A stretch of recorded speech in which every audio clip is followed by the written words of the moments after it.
აი, როდესაც რაიმე სწავლობ ან ცდილობ განვითარდა, იქნებ კომენტარებში დამიწერო ყველაზე ხშირად რომელ დონეზე იმყოფები. პირველი დონეა არაცნობიერი არაკომპეტენტურობა.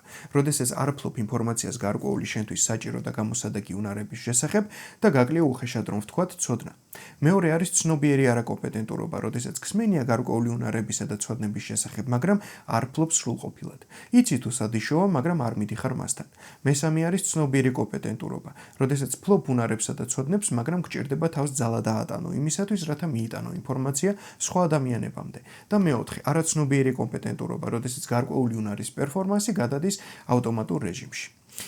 რატომ მოვიტანე ახლა ეს ინფორმაცია? ფსიქოთერაპიაში პაციენტებთან ურთიერთობისასაც ესეა. პირველ ეტაპზე, როდესაც პაციენტი მოდის თერაპიაზე, ის არ ფლობს იმ ცოდნასა და მეთოდებს, რომლებიც საჭიროა მისი კეთილდღეობის გაუმჯობესებისათვის.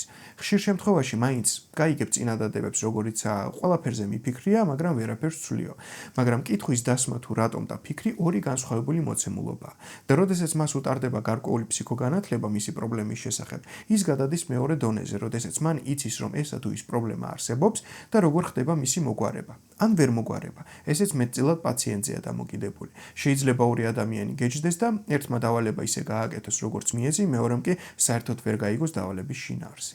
მაგრამ სრული გამოჯანმრთელებისათვის მომდევნო ორი ეტაპი დამოკიდებულია ასევე პაციენტზე. ანუ ის ფლობს გარკვეულ ინფორმაციას, მაგრამ ძალდატანება სჭირდება, რათა ეს ცოდნა იქცეს მუდმივ რესურსად.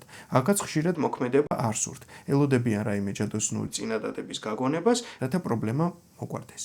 და მეორე სესიაზე მოსული შეიძლება თავს იმართლებდეს ან პირდაპირ გეუბნებოდეს, რომ დაეზარა დავალების გაკეთება.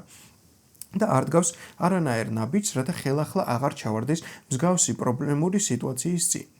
საკუთარ თავზე ხანგრძლივი მუშაობის შემდეგ კი ეს მეთოდები და ცოდნა გადადის ავტომატურ რეჟიმში, სადამდეც მისვლა ზოგ პაციენტთან საერთოდაც ვერ ხდება და მეორე საფეხურს ვერ ვახდებით.